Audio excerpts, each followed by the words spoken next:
Hello, and welcome to What Happened To, the series where I discuss throwback TV shows that disappeared off the face of the earth. In this video, I'll be talking about the famous Battle B-Damon series, from its history to its evolution and characters. So, let's start the video. B-Damon is a marble shooting toy that was first produced by Takara Tomy in Japan under the name B-Dama. These B-Dama, or B-Damon as they're known in English, were inspired by the children's game BOMBERMAN created in 1985, where little humanoid action figures with bombs would run around a map and throw bombs at one another in a battle royale style tournament. Basically, the point of the game was attempting to blow each other up until one person was left standing. How was this for kids? Anyways, instead of being equipped with bombs, B-Damon were armed with marbles and came in a combination of two types, most commonly power, balance, and occasionally control type, as well as featuring a gimmicky fourth type called combination types. Eventually, B-Damon was adapted into a manga in 1995 with Baka RENPATSU Super B-Daman. Now try saying that 5 times fast. This spanned 15 volumes and was serialized in Kadokawa comics in Japan. In 1998, B-Daman was adapted into an animated television series called BOMBERMAN B-Daman BAKU GAIDEN, commonly abbreviated as B-Daman BAKU GAIDEN, or Triple B, created by Koichi Mikata, based on the Bomberman and B-Daman lore, where Bomberman used marbles firing from his chest to defeat bad guys. It is weird, but it exists. The series also had a manga lasting 3 volumes serialized in Kadokawa comics as well. Following its success, BAKUKYUU RENPATSU Super B-Daman aired in 1999, which was a whopping 2 episodes. Each episode lasting 40 minutes, and were more closely associated with the manga. The first true B-Daman series, and one of the lesser known series in anime and manga, was released alongside the release of the toys. The anime is pretty hard to find raw, and as far as I know, there is not an English sub either. The series takes place in a mirror of the real world, so it's pretty down to earth. The protagonist named Tamago uses a power type B-Daman, using the OS system named Combat Phoenix to compete in a tournament similar to Beyblade, but minus the whole bit beast coming to life aspect, no spiritual, and more kids just want to have fun. BAKUKYUDA RENPATSU Super B-Daman was given an actual season lasting 18 episodes instead of just a couple specials, which also aired in the same year. Finally, in 2002, B-Legend Battle B-Damon, or Battle B-Damon as it's known in English, ran its manga series in Kadokawa comics, later spawning an anime adaptation in 2004 lasting 52 episodes. This is a B-Damon series that would change the trajectory of the franchise, popularizing it in the mainstream. It became so popular, in fact, that during the end of its run in 2004, Japan replaced the explosive Beyblade G Revolution time slot with Battle B-Damon due to the comparisons between the Beyblade and B-Damon franchises. Network executives bet this would be popular among fans of the same demographic, and well shit, they were right. This was the first series to be brought to the West, as in 2004, Hasbro worked with Takara Tomy to bring the toys over to the US. In 2005, Hasbro licensed the B-Damon configuration of the toy, and Takara licensed the show to Fox Entertainment Group. I used to watch this all the time as a kid. I had a ton of the toys, and Cobalt Blade was the ultimate badass. I remember buying the long orange stadiums and challenging my friends to a beta battle every chance I got. It had a big impact on my childhood, and for that, I have a soft spot for this anime. However, I'd be lying if I didn't say upon rewatching the series, its universe is a mess. Humans live alongside sentient robots, and all seem to play B-Damon for some reason.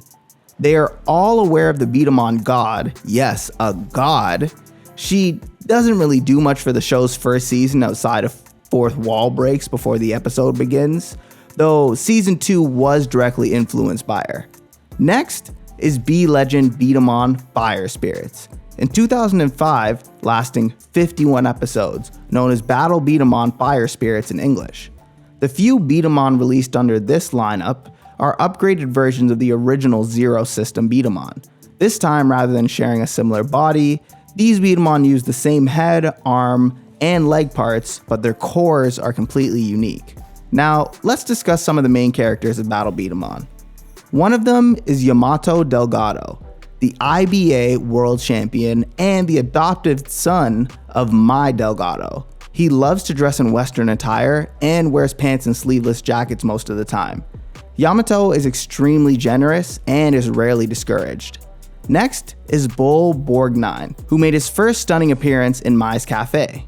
He is often seen with Yamato and Gray and has the power of scoring a perfect 100 in Battle Hammer.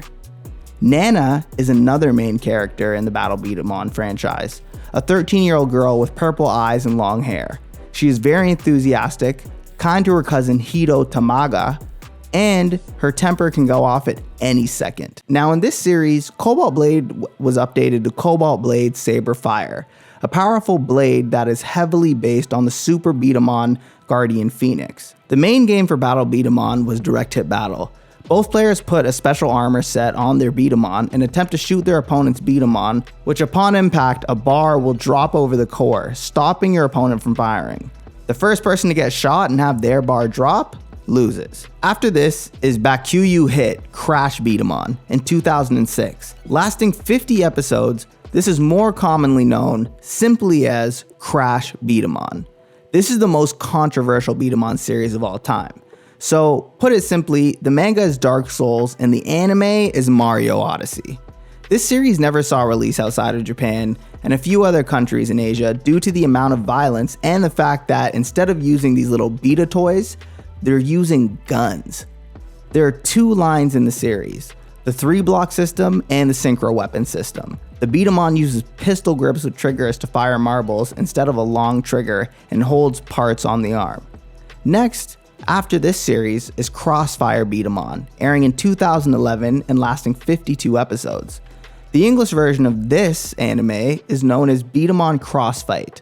Crossfight B-Daman ES, or B-Daman FIREBLAST as it's known in English, is the sequel to CROSSFIGHT B-Daman that was released in 2012, lasting a whopping 52 episodes. Here, the ES stands for Emblem Charge System.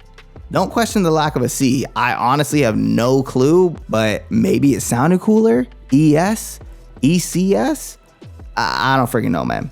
This system is identical to the core change system in every way, except now the arms have tabs that can be directly pushed onto the hold parts in the core to add more friction to your shots, essentially giving the user a power boost. Several apps were released centered around the B-Daman Crossfight that you can download on your mobile device. A lot of episodes are on these apps, and B-Daman FIREBLAST was the sequel to CROSSFIRE, but originally you could only watch it on the app. Then the episodes were posted online for everyone to watch, and that was probably because the app was kind of terrible. I mean, god-awful. The resolution is grainy, and the background music never stops. It was a nightmare.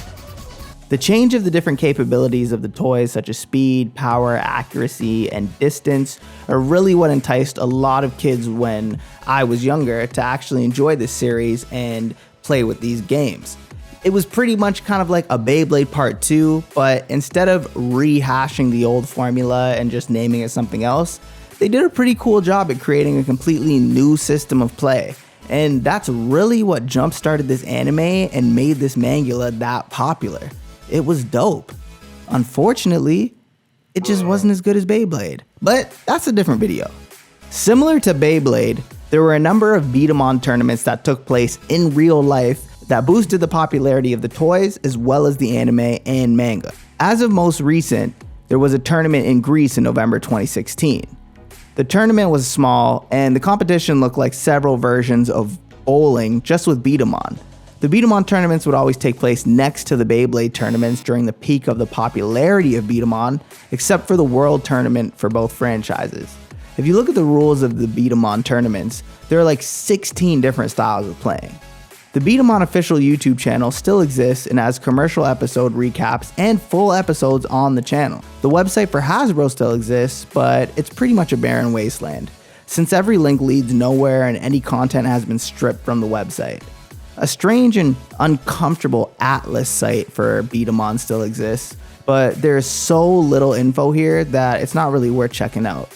It had a link to download that required beta bucks, but I can't download anything, and I'm pretty sure that there's no way to get beta bucks anymore. All in all, B-Daman was an amazing series, and really, it's one of those old school obscure anime that you remember from childhood and kind of dies off in your memories as you get older.